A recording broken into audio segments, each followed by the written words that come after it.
I cringe when I hear people use this tool in such a terrible way and not realizing that how powerful it is. People are depressed because somebody spoke, or things have come into existence because somebody that had that power did not use it wisely.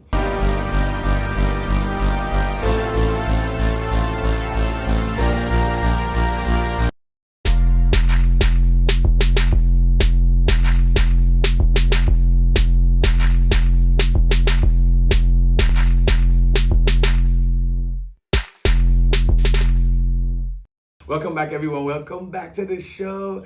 I'm super excited that we all made it to the year 2022. 2022 is here, my people. How's everyone doing? Are we still keeping up with our New Year resolutions? Because I know that everyone likes to make one of those.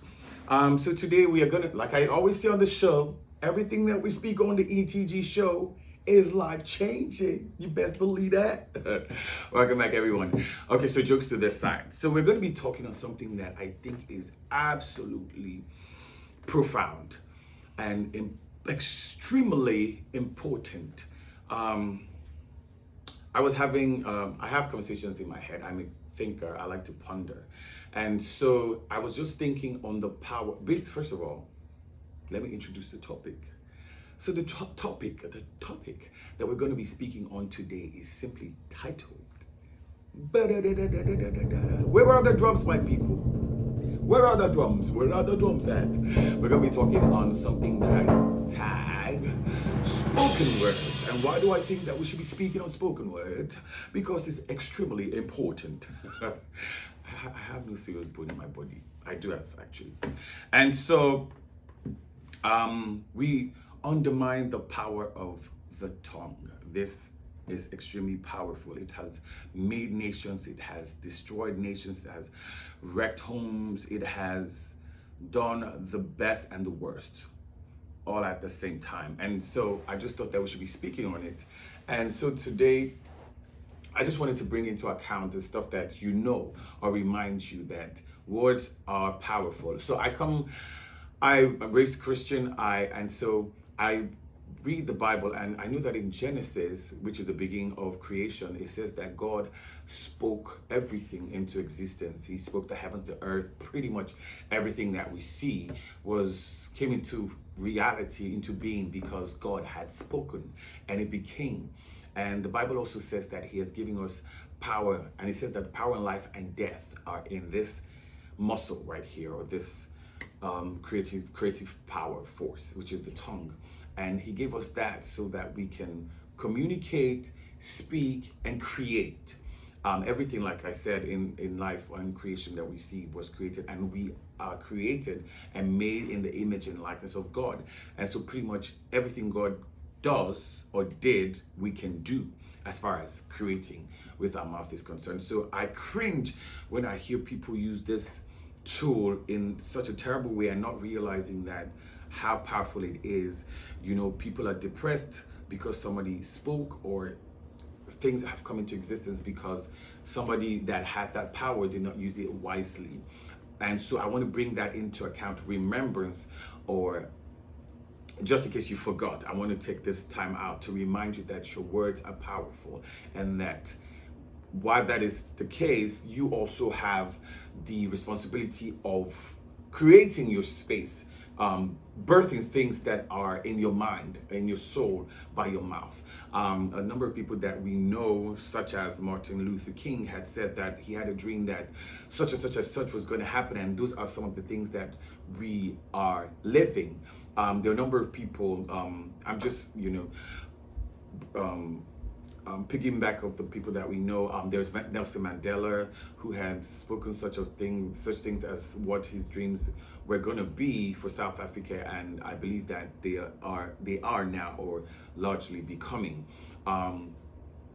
There is a bunch of people, and I just wanted to reiterate how powerful our words are. I hear parents, well, I want to believe that they don't know better, saying the most obnoxious things to their children, speaking on their children's lives and not realizing that those things have power. You know what I'm saying? And so I just wanted to for us to, I wanted to bring that into remembrance for you, in that in 2022, you have to be very mindful of the things that you say, because they are actually becoming, and you speak these words, they go into the universe, and they become some of your experiences or your real life occurrences. And so, case in hand, I'm going to speak on some of my experiences, and because I know that people, talk is cheap, people are always talking, but I always like to give an account, personal account of my experience with spoken words. So I remember, a case in hand, I grew up in Nigeria. First of all, me living here in the United States of America is a words or declarations that I had made, because it was something that I wanted to experience. I'm just, growing up in Africa, there's absolutely nothing wrong with Africa. We do have a number of things, but I just felt like it was something to look forward to, because I believe there are a number of things that I wanted to achieve. Like I knew that I was going to be, I know without a shadow of doubt that I'm going to be a global artist or singer or minister, and I just wanted to reside in a place that was universal, that I could utilize a number of opportunities to bring that spoken words or realization into existence. And so that's some of the things that I had spoken into existence. So case in hand, so back in uni, the year I do not remember, we were graduating, and so I had a friend of mine who had, he was just, his older brother had just graduated school, and he was just, I want to say he had it was a midlife crisis, and that day we were coming out of class, and we had just written one of our finals, and he was like, yo, we're graduating, Emmanuel, let's just pray and hope that, best case scenario, we'll probably just get a job for like 90,000 naira, 100, around those numbers. I'm like, yo, that's not going to be my experience. That's not going to happen to me. Here's what's going to happen. Exchange. I spoke what I wanted to see into existence. I said, you know what? Here's what's going to happen for me. I'm going to bag my first job after graduating for 150,000 naira. And we just laughed. He laughed it off. Me, I didn't laugh it off. I said, because I had to counter what was being said. That's something that you also need to do. When what negative stuff is said to you, counter it almost immediately, not in front of your parents or people who are older, because I know that, people may take it may think it's disrespectful, but once you leave that environment, go outside and say, I reject it. This is what my reality is going to be. The doctor says such and such and such. Okay, thank you, doctor. You have said what you think that you know best to say. And then when you leave, speak your own words. You know what I'm saying? Anyways, back to the gist. And so he said that. I'm like, no, that's not going to be the reality. And in Nigeria, there's something we call NYC. For the benefit of those who may not know, this is what you do after graduating college. You go and serve the country, community service, for like about a year. And so what they do is just basically send you to different parts of the country to help out, and to just basically transfer some of the knowledge and experience that you have to different. Some people go to schools, they teach. Some people are do whatever. And so me personally, I had admired in the banking industry, because my mom used to be a banker, and I used to like how she used to wake up and dress up, and I used to admire that. I'm like, yo, I want to be a banker. And my guy comes trying to crush my dreams and says to me, let us just pray and hope that we go to some part of the north, and when we get there, we have good schools and the environment is nice. I'm like, that's not going to be my reality. So here's what's going to be my reality. I'm going to work and serve in a bank, and I'm not going to the north, because the north is really super chilled. The industries are really not in the north. Is really just like basically some of the farm produce, and some of the smartest people come from the north. No disrespect meant or intended, but that's not where I wanted to be. I wanted to be like in a type of New York, which is Lagos, or like an upscale city where I would work, because that was my dream. It's my dream, not yours.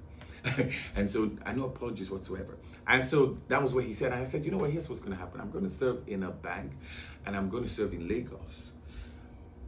And we just laughed it off, and we proceeded to where we were going. It was time for posting. The day that we get our place of primary assignment, he gets the note that he had declared with his mouth. I did not quite get where I wanted what I wanted. But here's the thing: sometimes you're not going to get what you want, but it's not going to be as terrible. And because you need to provide the universe or God a life. Because life has a Bose vacuum. So once you declare, it becomes. It may not always go how, but then God just plays God, with what you provide. If that makes sense. Yeah, it does make sense. And so, yeah. And so I didn't get to Lagos, but I got to Cross River. They were going to send me to become a teacher like he had declared, but on that same day, an older sister or auntie had called and was like, yo, okay, so this is what I've been able to do. There's an opportunity waiting for you in the bank. So find your way out there. And long story short, I get to work in the bank for the year while he's the teacher that he had declared for himself. And then we had graduated or finished the program, and then we had come back to town or to Lagos where we lived. And I was busy doing my thing, making my life, declaring like I wanted stuff to be. We get to Lagos. My friend calls me out of the blue. It's like, yo, ETG, or Emmanuel at the time. I have an opportunity. You are the only person that came to mind. He's like, you're the only person that came to mind, and this opportunity there's no other person I can trust, because that's the spoken word. And I'm like, okay, tell me about this thing. He told me the job description and everything that I had to do, and told me how much was the opportunity was paying. I'm like, nah, this is what I want. Declaration. And so he's like, okay, you know what? Talk to the your potential boss. I speak with him, and then we negotiate. And guess what? I get the 150K that I had declared that was going to be my reality. And those are some of the things that happened to me. So I'm basically saying those experiences to make you realize that was actually powerful. And I remember on the Nigerian Idol show, I had said that, you know what, I was going to win this. I came close to winning, but guess what? I won a lot of things. I won myself. I won my confidence. I won exposure. Sometimes it may not come the way you expected to, but because you had the trust of the faith enough to declare, a lot of stars eventually align, and God does the work to bring you up to the expectation that you had declared for yourself. And I remember recently, one of my childhood friends reached out to me, and he was like saying, yo, guess what? I was just having a flashball moment, and I remembered that a lot of things that you had said you would achieve have started to happen for you. He reminded me of how he was studying here at the time, and I would call him and I'll be like, yo, bro, I believe that very soon in my lifetime, I'm going to be studying in the US. I'm going to do such and such and such. And he was basically giving me account. And I believe that because that was what I had spoken, there were a number of things that I had been waiting for. So God had to use him to remind me of the stuff that had come into fruition because I had projected or declared. And so I want to use this opportunity to encourage everyone. Stuff is not really what you think they are, or reality is not really what reality is. Sometimes you have the finals, you and God have the final say for your life. Make positive declarations, and God will help all of us to become all that he wants us to be. Till I come your way next time, I remain the ETG. Best believe that.